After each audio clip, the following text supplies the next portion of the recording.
Hey everybody, welcome back to the channel. We got some new things going on today. So as you can see, we got a hood. As you can see, it's a little bit,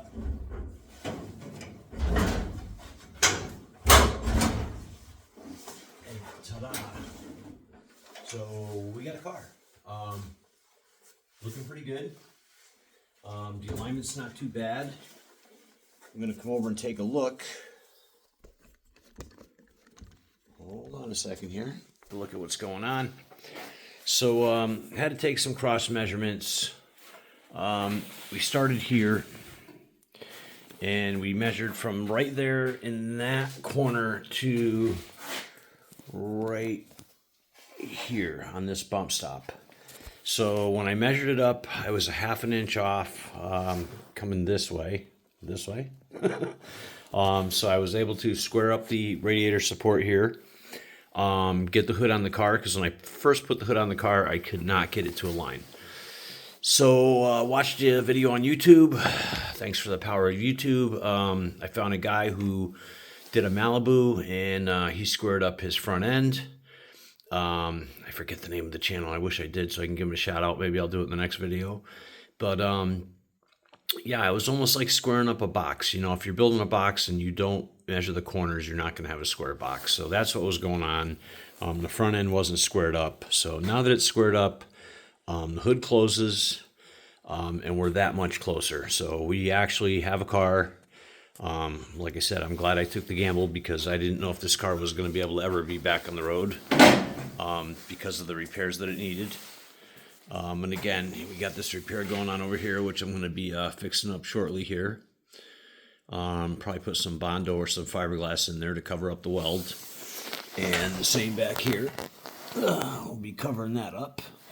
So, as you can see, there we go. The firewall's fixed now, so the heater box, I need to do a little restoration of that before I put it back in the car. But now we're at this point. It's unfortunate, because, you know, we finally have a car here.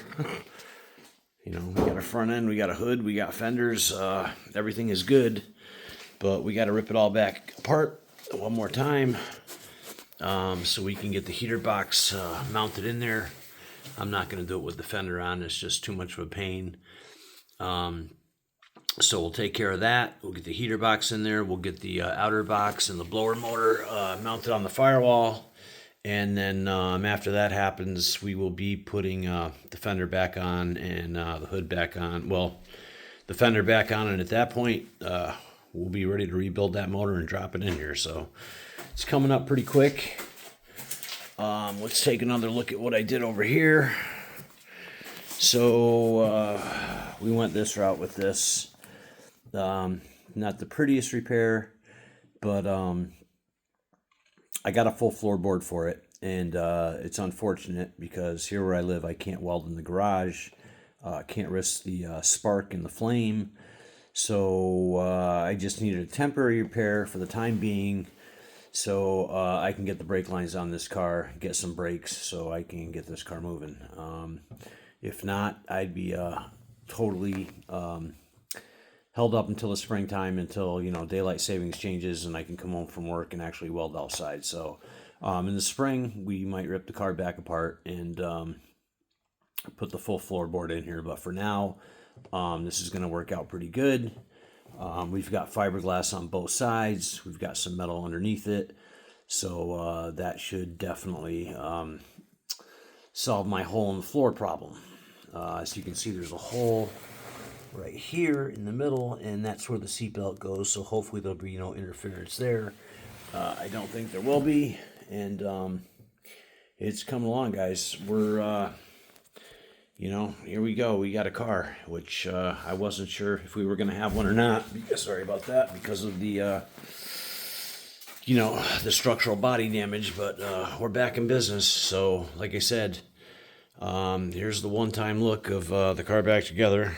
I'll set it back a little bit, but there it is, and it's all back together now, and it won't be long now. Like I said, we got to rip it back down, get everything put together, and especially that heater box, do a little restoration there, put it back together, get the fender back on the car, and the motor is pretty much ready to start rebuilding in the other garage. I just haven't had the time to do it because I'm working on all this. So transmission, I talked to them. That should be coming back shortly. And we're going to have everything we need to put this thing back together and start it up, fire it up, and take it for a ride. My target was Christmas. Still not sure if I'm going to make that, but it is going to happen soon. So stay tuned. Hope you guys have a good weekend. If you're first time watcher and you like what you see, hit the subscribe button. It's free and it really helps the channel out a lot. Appreciate it. And I'll leave you with this. Pontiac Power Forever. Peace.